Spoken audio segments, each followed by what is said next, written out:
Hello friends, आज हम बात करेंगे वेपर प्रेशर। वेपर प्रेशर जैसे नाम से ही समझ में आ रहा है कि pressure exerted by the vapour on the surface of the liquid solution. अब इसे हम एक ऐसे सिस्टम से समझते हैं that is a liquid solution. किससे? अब लिक्विड सॉल्यूशन की अगर मैं बात करूं तो यहां पर मैंने कंटेनर ले लिया हूं and that container contain a liquid A. अब इस लिक्विड कंटेनर ए में को अगर मैं हीट करूं तो जैसे जैसे मैं इसको हीट करते चले जाऊंगा वैसे वैसे दैट लिक्विड, ये जो आपके पास लिक्विड है, ये लिक्विड कन्वर्ट होगा वेपर में and that process is called as evaporation. अब ये इवेपोरेशन प्रोसेस होगी लिक्विड में, लेकिन ये लिक्विड के किस मॉलिक्यूल्स में होगी? तो ये लिक्विड के सरफेस में प्रेजेंट मॉलिक्यूल्स में होगी। वो मॉलिक्यूल्स जो उसके कहां पे प्रेजेंट होंगे? सरफेस में, न कि बल्क में। But why? ऐसा क्यों? अब ऐसा इसलिए कि क्योंकि सरफेस के मॉलिक्यूल्स पे केवल डाउन साइड से ही यानी नीचे के साइड पर से ही एक प्रेशर लग रहा है, यानी एक अट्रैक्शन फोर्स है। लेकिन जो बल्क में मॉलिक्यूल प्रेजेंट है उसके साथ के मॉलिक्यूल्स के बीच में भी क्या है? एक अट्रैक्शन फोर्स लग रहा है। तो इन द सरफेस के मॉलिक्यूल्स में प्रेशर कम है या अट्रैक्शन फोर्स कम है, इसी कारण लिक्विड में जो सरफेस पे मॉलिक्यूल प्रेजेंट हैं वो इजीली काहे में कन्वर्ट हो रहे हैं? वेपर में कन्वर्ट हो रहे हैं। बट यहां पर जो वेपर में कन्वर्जन हो रहा है, ये वेपर में conversion of the liquid molecules कहां चले जा रहे हैं? In the atmosphere. अब एटमॉस्फेयर में लिए लिक्विड मॉलिक्यूल्स अगर चले जा रहे हैं तो उनके ऊपर प्रेशर एक्सर्ट नहीं हो रहा है, यानी they can not exert the pressure. क्यों? क्योंकि ये जो कंटेनर है that is in open container. ये कंटेनर कौन सा है? ओपन कंटेनर है। लेकिन अब अगर मैं इसी को क्लोज कंटेनर ले लूं and that is a closed container, तो सेम प्रोसेस मींस मैं अगेन हीट करूं, तो जैसे जैसे अगेन हीट करूंगा इन द लिक्विड सॉल्यूशंस को, that the process is the same कि सरफेस के मॉलिक्यूल्स क्या होंगे? वेपर में कन्वर्ट होंगे। बट यहां पर जो वेपर में मॉलिक्यूल कन्वर्ट होंगे ये after some time close container होने के कारण इसके ऊपर की सरफेस पर क्या हो जाएंगे? जमा हो जाएंगे। एंड देन आफ्टर ये क्या होंगे? अगेन लिक्विड में कन्वर्ट होना स्टार्ट हो जाएंगे। दैट मीन्स कि अगर मैं बोलूं कि यहां पर लिक्विड मॉलिक्यूल फर्स्ट कन्वर्ट होंगे वेपर में एंड देन यही वेपर मॉलिक्यूल अगेन कन्वर्ट होना चालू हो जाएंगे कहां? लिक्विड में। यहां पर तो आपका इवेपोरेशन प्रोसेस होगी, बट आफ्टर सम टाइम यहां पे क्या होगा? कंडेंसेशन होगा। अब इस कंडेंसेशन के कारण ये जो लिक्विड के मॉलिक्यूल, ये जो वेपर के मॉलिक्यूल लिक्विड में कन्वर्ट होंगे and that liquid molecule vapour में कन्वर्ट होंगे बाय वेपोरेशन। तो जो यहां पर वेपर प्रेजेंट है, जो इस स्पेस में जो वेपर प्रेजेंट है, ये एक प्रेशर एक्सर्ट करेगी इस लिक्विड की सरफेस के ऊपर। तो that pressure is called as vapour pressure. तो ये वेपर प्रेशर लगेगा कब? ये वेपर प्रेशर तब होगा जब एक इक्विलिब्रियम स्टेबलाइज होगा, यानी जब रेट ऑफ इवेपोरेशन इक्वल होगा रेट ऑफ कंडेंसेशन। या मैं ये बोल सकता हूं कि लिक्विड वेपर में कन्वर्ट होगा and vapour again convert in the liquid. उस समय पर लिक्विड की सरफेस के ऊपर जो प्रेशर एक्सर्ट होगा that pressure is called as vapour pressure. इसे अगर डिफाइन करूं बाय डेफिनेशन, तो इन दैट केस मैं ये बोल सकता हूं the pressure exerted by the vapour above the liquid surface in equilibrium with the liquid at a given temperature is called as vapor pressure. अब वेपर प्रेशर पे जब मैं बात कर रहा हूं तो वेपर प्रेशर एक पर्टिकुलर टेम्परेचर पर इफेक्टेड है and the same as it is. ये वेपर लग किस में रहा है? तो वेपर लग रहा है बाय लिक्विड, लिक्विड के ऊपर। तो अगर मैं फैक्टर्स की बात करूं तो फर्स्ट फैक्टर तो टेम्परेचर होगा। क्यों? क्योंकि टेम्परेचर के कारण वहां पे वेपर प्रेशर बनेगा, बिकॉज़ मैं हीट कर रहा हूं। तो मैं ये बोल सकता हूं कि टेम्परेचर एक फैक्टर होगा जो वेपर प्रेशर को अफेक्ट कर सकता है। तो क्या मैं ये बोल सकता हूं कि वेपर प्रेशर एक क्लोज कंटेनर पे लग रहा है, वो किसके कारण लग रहा है? बाय हीटिंग के कारण, यानी इवेपोरेशन के कारण एंड कंडेंसेशन के इक्विलिब्रियम के कारण। तो अगर मैं जितनी ज्यादा हीट करूंगा, किसी भी सब्सटेंस को जितना ज्यादा हीट करूंगा, उसका वेपर प्रेशर उतना ही ज्यादा होगा, यानी टेम्परेचर इज डायरेक्टली प्रोपोर्शनल हो जाएगा वेपर प्रेशर के, क्योंकि उतना ही ज्यादा यहाँ इवेपोरेशन होगा। जितना ज्यादा इवेपोरेशन होगा एक लिक्विड का, उतना ही उसका कंडेंसेशन भी होगा, and the same as it is कि उतना ही ज्यादा उसका वेपर प्रेशर भी होगा। तो मैं बोल सकता हूं कि टेम्परेचर आप जैसे जैसे बढ़ाओगे, वैसे वैसे उसका वेपर प्रेशर भी बढ़ेगा। अब बात करते हैं इन द लिक्विड। तो अगर मैं लिक्विड की बात करूं, तो लिक्विड इन दैट मींस कि किसी भी सॉल्यूशन में दो कंपोनेंट होंगे, सॉल्यूट एंड सॉल्वेंट। अब अगर सॉल्यूट एंड सॉल्वेंट की मैं बात करूं, तो सॉल्यूट सॉल्वेंट के बेस पे मेरे को क्या मिलता है? Solution. And in the solution the major quantity is present a solvent. तो अगर किसी सॉल्यूशन में वोलेटाइल सब्सटेंस प्रेजेंट है, अगर किसी सब्सटेंस में वोलेटाइल सब्सटेंस प्रेजेंट है एंड अगर किसी सब्सटेंस में नॉन वोलेटाइल है, तब इफेक्ट अलग अलग होगा। अब वोलेटाइल का मतलब क्या? वोलेटाइल इन दैट मींस मैं ये बोल सकता हूं कि वो सब्सटेंसेस जो इजीली वेपर फॉर्म में कन्वर्ट हो। एग्जांपल की अगर मैं बात करूं, as example ether. Ether is a volatile substance, और in the daily use a petrol that is a volatile in substance, ये क्या होंगे? volatile होंगे। तो अब ऐसे इसको ऐसे समझते हैं, इसको मैं डायग्रामेटिकली एक्सप्लेन करने की कोशिश करता हूं। मान ले मैंने यहां पर एक प्योर सॉल्वेंट ले लिया। अब इस प्योर सॉल्वेंट में but that the all the container is closed, the one condition is कि पूरे के पूरे कंटेनर क्या है? क्लोज होने चाहिए। अब अगर यहां पर मैं प्योर सॉल्वेंट को अगर मैं हीट करूं, तो जैसे जैसे मैं हीट करना स्टार्ट करूंगा, तो जो लिक्विड के सरफेस के मॉलिक्यूल्स हैं, ये सरफेस मॉलिक्यूल क्या होंगे? वेपर फॉर्म में कन्वर्ट होंगे, एंड देन वेपर फॉर्म में जैसे जैसे कन्वर्ट होंगे, and then after some time they condense, इनमें कंडेंसेशन होगा एंड दे अचीव इक्विलिब्रियम। ये इक्विलिब्रियम इजीली अचीव करेंगे एंड देन एक वेपर प्रेशर फॉर्म होगा। लेकिन जब मैं एक वोलेटाइल सब्सटेंस लूंगा, यानी वहां पर सॉल्यूट भी प्रेजेंट होगा और सॉल्वेंट भी। तो एक लिक्विड के सॉल्यूशन में उसके सरफेस पर सॉल्यूट भी होगा और वहां पे सॉल्वेंट भी होगा। मैं सॉल्वेंट को थोड़ा सा एक लार्ज सर्कल में शो कर दे रहा हूं ताकि डिफरेंसेस समझ में आ जाए। तो वहां पे दोनों होंगे एंड बोथ आर वोलेटाइल, यानी दोनों के दोनों वेपर में इजीली कन्वर्ट हो सकते हैं। लेकिन इस वोलेटाइल सॉल्यूशन और प्योर सॉल्वेंट के दोनों में कंपेयर करूं, तो यहां पर सॉल्वेंट की क्वांटिटी यहां पे सॉल्वेंट की क्वांटिटी से कम होगी। क्यों? क्योंकि वहां पे सॉल्यूट भी क्या है? प्रेजेंट है। तो सॉल्वेंट की क्वांटिटी कम होगी तो ऑब्वियस सी बात है उसका वेपर में कन्वर्जन भी कम होगा। अगर वेपर में कन्वर्जन कम होगा तो उसका कंडेंसेशन भी क्या होगा? कम होगा, एंड उससे बनने वाला वेपर प्रेशर भी क्या होगा? कम होगा। तो अगर मैं यहां पे बनने वाले वेपर प्रेशर को पी नॉट ए से डिनोट करूं और यहां पे बनने वाले वेपर प्रेशर को पी ए से डिनोट करूं, तो पी नॉट ए का वेपर प्रेशर ज्यादा होगा as compare to P A, में ये बोल सकता हूं। बिल्कुल बोला जा सकता है।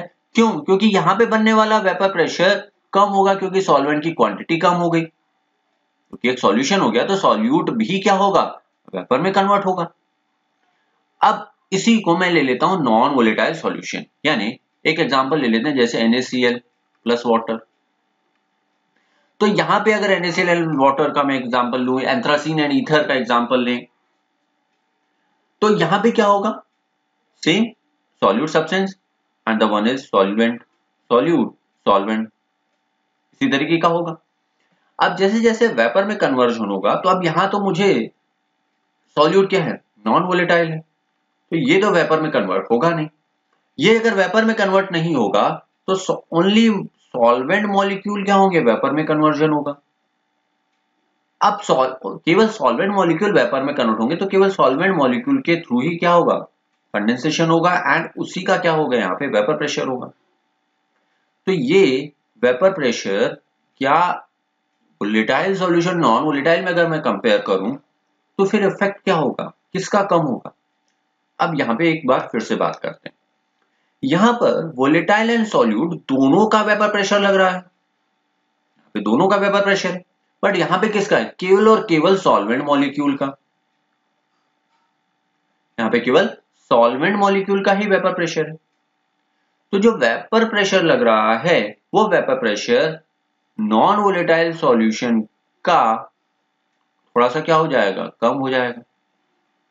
तो मैं ये बोल सकता हूं कि प्योर सॉल्वेंट का वेपर प्रेशर सबसे ज्यादा होता है as compare to a volatile solution and as compare to a non volatile solution का। So that is the major condition of solution, और ये मोस्ट इंपॉर्टेंट है जो आपको आगे काम आएगी, जो हमें काम आने वाली है आगे। यानी मैं अगेन एक बार बोलूं, रिपीट करूं उसको, तो P not A is greater than PA and PA is greater than PA in the non-volatile solution. Is it? अब ये PA है क्या, तो that PA किसी भी सॉल्यूशन में प्रेजेंट सॉल्वेंट का वेपर प्रेशर है, but P not A pure solvent का वेपर प्रेशर। तो पहले हम बात कर लेते हैं वोलेटाइल सॉल्यूशन के बारे में। तो वोलेटाइल सॉल्यूशन के बारे में हम पहले बात करते हैं, यानी लिक्विड प्लस लिक्विड सॉल्यूशन। इसे एक्सप्लेन किया गया बाय राउल्ट के through.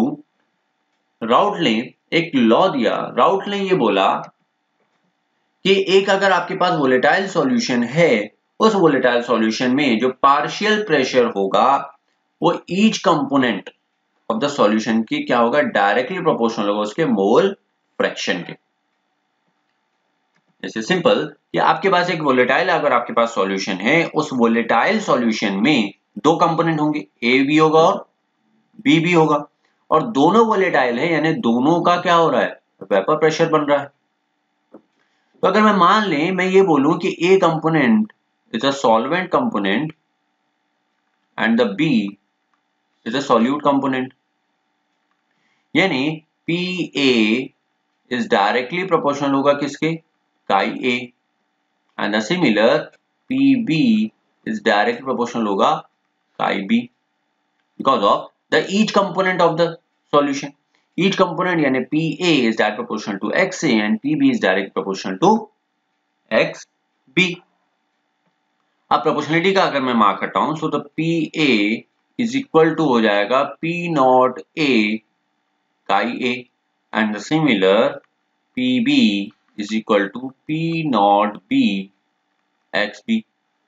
What is the P and P not B? हमने पहले ही इसमें देखे थे, अगेन यहाँ पर समझ लेते हैं। PA is the partial vapor pressure of the solvent. Why I am saying a partial pressure?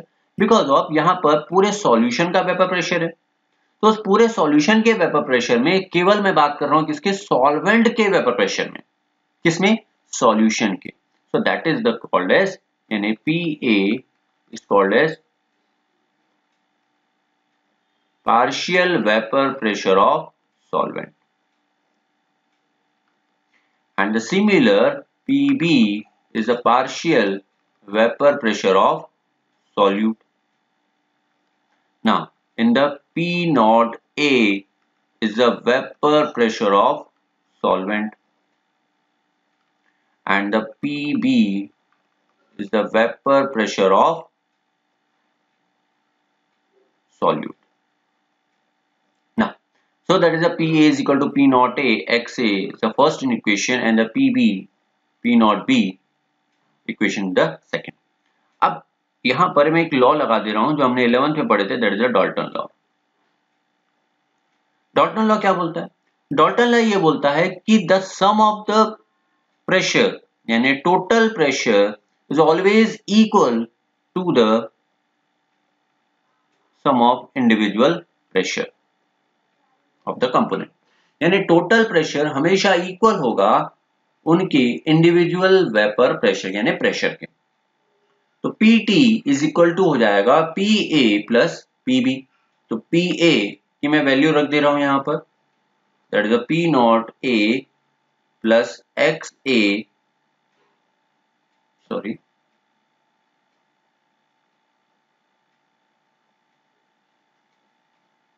थोड़ा सा गड़बड़ हो गया, इसे हम आगे की स्लाइड में देख लेते हैं। डाल्टन लॉ के अकॉर्डिंग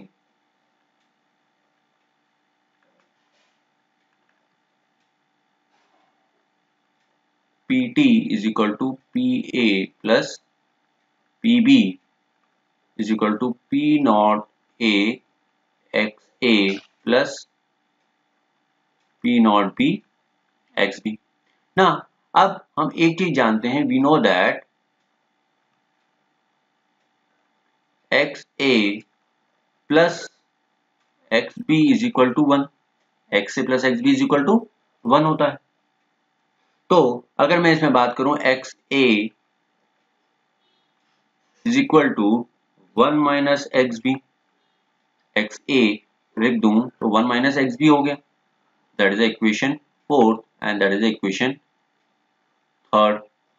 अब XA की वैल्यू मैं यहां पे पुट कर दे रहा हूं, तो यहां क्या हो जाएगा P not A 1 minus XB plus P not B XB। इसको सॉल्व कर दें तो P not A minus P not A XB plus P not B XB होगा, यानी काई B। इसको पूरा सॉल्व करें तो ये हो जाएगा P not A plus P not B minus P not A XB and that is the P total pressure and that is the equation of Raoult law। तो in the all the equations, अब इस पूरी equations में बात करें तो total vapor pressure is always dependent on the mole fraction of the one component, यानी किसी भी solution में total pressure किसी भी एक component के ऊपर क्या होता है यहाँ पे depend करता है and that is the Raoult law। अब इसी Raoult law को अगर मैं graphically represent करूं, तो अगर मैं ग्राफिकली रिप्रेजेंट करूं सो दैट इज अ ग्राफ। अब इस ग्राफ को समझते हैं कि ग्राफ क्या बोलता है। इस ग्राफ में कुछ चीजें हैं, तो पहले तो हम एक लाइन को क्लियर कर लेते हैं कि the component A is less volatile than component B, यानी P not B is more volatile as compare to P not A।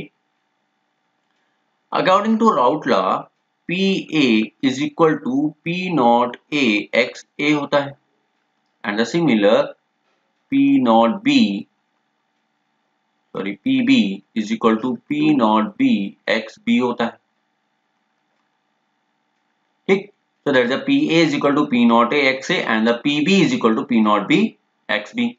अब यहाँ पे मैं वैल्यू पुट कर दूं तो XA को अगर मैं 1 मान लूं यूनिट, बिकॉज ऑफ यहाँ पे मैं लिख दे रहा हूं कि XA plus XB is equal to 1।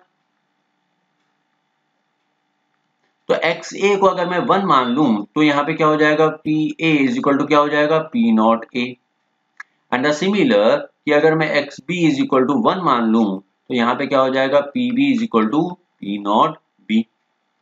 तो यहाँ पर मैं वैल्यू पुट करूं तो मोल फ्रैक्शन को मैंने ले लिया किसमें x एक्सिस में एंड वेपर प्रेशर को y एक्सिस में। तो XA की वैल्यू अगर यहाँ पर 1 है तो उस समय पर PA क्या होगा P नॉट A हो गया, यानी XA इज इक्वल टू 1 है तो ये क्या होगा P नॉट A। यानी उस सॉल्यूशन में उस समय मान लें उस सॉल्यूशन में मान लें यहाँ पर एक सॉल्यूशन ले लूं जिसमें क्या है XA 1 है, यानी केवल और केवल यहाँ पे क्या है सॉल्वेंट के मॉलिक्यूल है। तो अगर वहां पे सॉल्वेंट के मॉलिक्यूल है तो उसका वेपर प्रेशर भी क्या होगा केवल सॉल्वेंट का होगा।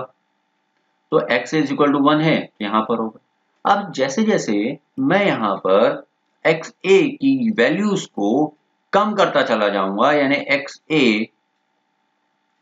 को मैं अगर कम करता चला जाऊंगा तो वैसे वैसे जो प्रेशर है वो भी क्या होते चले जाएगा, कम होते चले जाएगा। And that is a PA। यहाँ पे क्या होते जा रहा है, देखिए कम होते चला जा रहा है, यानी उस समय XA की वैल्यू क्या हो जाएगी, 0 हो जाएगी। अब अगर XA अगर यहाँ पर यूनिट है तो XA इज इक्वल टू यहाँ पर क्या हो जाएगा, 0। लेकिन उसी समय XB की वैल्यू क्या हो जाएगी, यूनिट हो जाएगी। तो अगर XB की वैल्यू अगर 1 है तो P नॉट B यानी वहां पर केवल प्रेशर किसका होगा, सॉल्यूट का वेपर प्रेशर होगा। तो PB इक्वल होगा किसके, P नॉट B के, दैट इज द प्रेशर। तो जैसे जैसे PXB को अगर मैं बढ़ाता चला जाऊंगा, यानी उसमें XB को कम करता चला जाऊं, यानी सॉल्वेंट के मॉलिक्यूल में सॉल्वेंट मॉलिक्यूल ऐड करता चला जाऊंगा, वैसे वैसे PB क्या होते चले जाएगा, कम होते चले जाएगा। अब एक समय ऐसी कंडीशन आएगी जब XA और XB यानी PB और PA की वैल्यू क्या होगी, इक्वल होगी। यानी जितना सॉल्वेंट मॉलिक्यूल का वेपर प्रेशर होगा उतना ही सॉल्यूट मॉलिक्यूल का भी वेपर प्रेशर होगा। यानी अब अगर इन दोनों पॉइंट्स को अगर मैं मिलाऊं तो यहां पर PA यानी pressure of solvent and pressure of solute, ये दोनों क्या होंगे, सम ऑफ इक्वल होंगे टोटल प्रेशर के, sum of pressure of total, and that is the Dalton's law. तो यहां हमने आज के लेक्चर में समझिए कि what is the vapour pressure and what is the use of volatile solution and उसका राउट लॉ। अब नेक्स्ट लेक्चर में हमको बात करना है इन द इसके सेकंड पार्ट में, that is ideal and non ideal solution के बारे में and non volatile solution of route law के बारे में। Thank you for watching this